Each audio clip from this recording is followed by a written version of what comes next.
উনি ওনার মতন দেখেনি। হ্যাঁ লাল পতিটা হবে, লাল পতিটা হবে। ওই যে দেখতে পাচ্ছেন না একটু হালকা চাপ লেগে গেছে, ওর জন্যই একটু এই ঘরে সরিয়ে রাখা। এমনি খেতে ভালো হবে, মানে কিন্তু বেশি দিন ধরে ঘরে রেখে খেতে পারবে না। আপনি আপনার যেটা পছন্দ আপনি আপনার মতন দেখে নেন।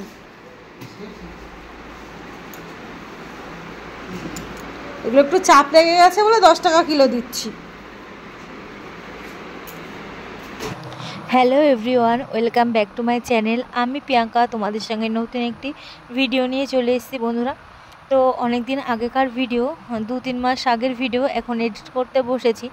জানি না কবে পোস্ট করতে পারবো কি না, যত তাড়াতাড়ি সম্ভব করার চেষ্টা করব। তো যাই হোক, আমি দেখো কিছু কিছু ভিডিও করে রেখেছিলাম, তো সেটাই তোমাদের সঙ্গে এখন শেয়ার করছি। এখন আমি রান্না করব হচ্ছে ইঁচড় চিংড়ি।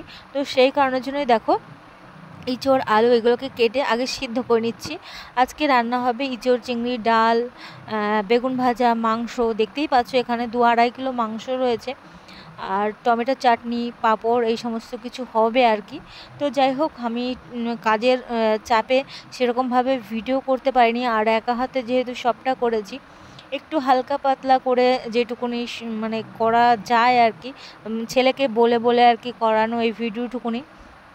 তো আজকে প্রথমবারের জন্য হচ্ছে আমার বোনের বর, বোনের ছেলে এরা আসবে। তো এসে জানো তো আজকে বেশিক্ষণ থাকবে না। তো যাই হোক, রান্না বান্না কমপ্লিট করে তারপরে ঘরে এলাম, আর মাকে বললাম যে দেখো কী কী এনেছে, মানে আমার বর এনেছে ওদের জন্য, মানে মাসির জামাই, তারপরে মাসির নাতি, ওদের জন্য এনেছে মেশো।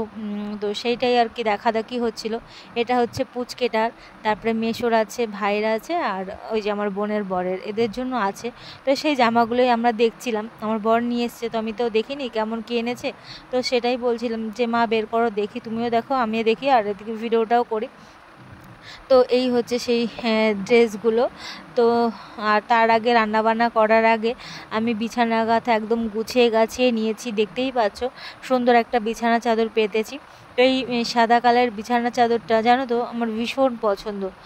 তো এটা আমি বেশিক্ষণ পেতে রাখি না, অল্প কিছুক্ষণের জন্য পাতি জোর গেলে 1-2 দিন পেতে রাখি, বেশিক্ষণ পাতি না, যেহেতু সাদা কালার নোংরা হয়ে যাওয়ার সম্ভাবনা বেশি, তো সেই কারণের জন্যই। তো যাই হোক, ওই জিনিসপত্র দেখা হয়ে গেছে, বর ছেলে ওদের দুজনের খিদে পেয়ে গেছে, তো ওদেরকে খেতে দিয়ে তারপরে আমি কি রান্না করেছে না করেছি তোমাদের সঙ্গে একটু শেয়ার করছি। তো সেটাই দেখালাম। আর এই হাঁড়ির মধ্যে মাংস রয়েছে, মাংসটা দেখাতে পারলাম না এক হাতে যেহেতু ক্যামেরা, আর ওই যে একটার উপর একটা চাপা দেওয়া রয়েছে। এখানে ছেলে আর ছেলের বাবা ইঁচড় চিংড়ি আর মাংস দিয়েই খাচ্ছে, আর ডাল, বেগুন ভাজা এই সমস্ত আর কিছু নেয়নি।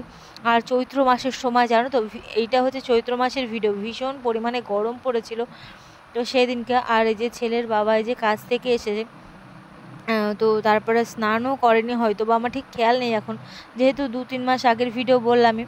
আর ওই যে বোনের বর ছিল আর কি, কলে হাত পা ধুতে গেছিলো, ওরা এসে কলে আর কি হাত পা ধুতে গেছিলো। এই যে বোন দেখতেই পাচ্ছ, আমার একটা বোন, মাসির ছোটো মেয়ে আর কি, আর এই যে ছেলে পুচকে, তো এরা এসেছিলো। আর বোন বললামই, ওরা বেশিক্ষণ ছিল না, এই জোর গেলে 2 ঘন্টা মতন ছিল, 2 ঘন্টা কি 3 ঘন্টা, এর বেশি হবেই না। তো যাই হোক, আর একটা 2টো দিন থাকলে ভালো হতো, কিন্তু থাকলো না।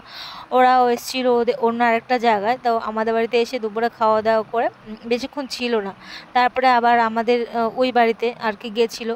আর এই যে দেখো বোন চলে যাবে, ব্যাগপত্র গুছিয়ে নিয়েছে, এখন গাড়িতে উঠবে। তো সেই টাইমে আমি একটু ভিডিও করেছিলাম। তো দেখো তার পরের দিনকে অরিত্র আর রাহুল বাড়িতে কাউকে কিছু না জানিয়ে আমাদের ওই বাড়ি থেকে এই বাড়িতে চলে এসেছে। তো আমি তো ভীষণ টেনশনে পড়ে গেছিলাম, আর চৈত্র মাসের গরম বোঝোই কীরকম গরম, আরও সাইকেল চালিয়েছে। আর আগের দিনকে যেহেতু অরিত্র মা ওদের সঙ্গে হয়তো বা গেছিলো না কি আমার মনে নেই। তো যাই হোক, সকালবেলাও আমাদের বাড়িতে পড়তে গেছিলো, গাড়িতে করেই গেছিলো। পরে 10টা কি 11টা বাজে তখন সাইকেল চালিয়ে করেছে কি রাহুল আর অরিত্র চলে এসছে। তো সেটাই আর কি রাহুলকে বলছিলাম যে কেন না জানিয়ে আসলে, এই দুপুরের রোদের মধ্যে কেন আসলি, এরকম আর কখনো করবি না। তো যদি কিছু হয়ে তো রাস্তার মধ্যে যদি মাথাটাতে ঘুরে পড়ে যেত বা কিছু হতো, আর বোঝোই হাই রোডের উপর দিয়ে কোনো অ্যাক্সিডেন্টও হতে পারতো। তো সেই সমস্ত কথাবার্তাগুলোই বলছিলাম। তো তারপরে ওকে আমি দিলাম তরমুজ খেতে, তো আবার তরমুজ খাওয়ার ও এখানে বাইরে দাঁড়িয়ে দাঁড়িয়ে খাচ্ছে আর ওর সঙ্গে কথা বলছি। আর তারপর লজ্জা পাচ্ছিল একটু, দেখতেই পাচ্ছ কথা বলতে বলতে মুখটা কেমন করছে। এটা হচ্ছে আমার একটা দাদার ছেলে, একে আগেও তোমরা দেখেছো ভিডিওতে। তো যাই হোক, এটা খাওয়া হয়ে গেলে আমরা সবাই মিলে খাবো হচ্ছে ভাত, মাংস ছিল, ডাল, এই সমস্ত কিছু। আরও কি একটা ছিল আমার ঠিক খেয়াল নেই। প্রথমে ডাল বেগুন ভাজাতে খেয়ে নিই, তারপর আবার ওদেরকে মাংস দেবো, সেই ভিডিওটা আর করে নিই যে যদিও বা। তো যাই হোক, আজকে আবার আমাদের হট্টিবোলা দল আর কে এসেছে, দল এসেছে না, দলের খাওয়া দাওয়া। তো সন্ধ্যাবেলার দিকে তারপরে চলে এসেছি আমাদের এই বাড়িতে। অরিত্র আর রাহুলকে তো খাইয়ে দিয়ে তারপরে একটু বিশ্রাম নিয়ে তারপরে পাঠিয়ে দিলাম। আর আমরা এসেছিলাম সেই রাতের দিকে, রাত যখন খাওয়া দাওয়া প্রায় শেষের দিকে তখন আমরা এসেছি 3জন মিলে খেতে। দেখো এখানটায়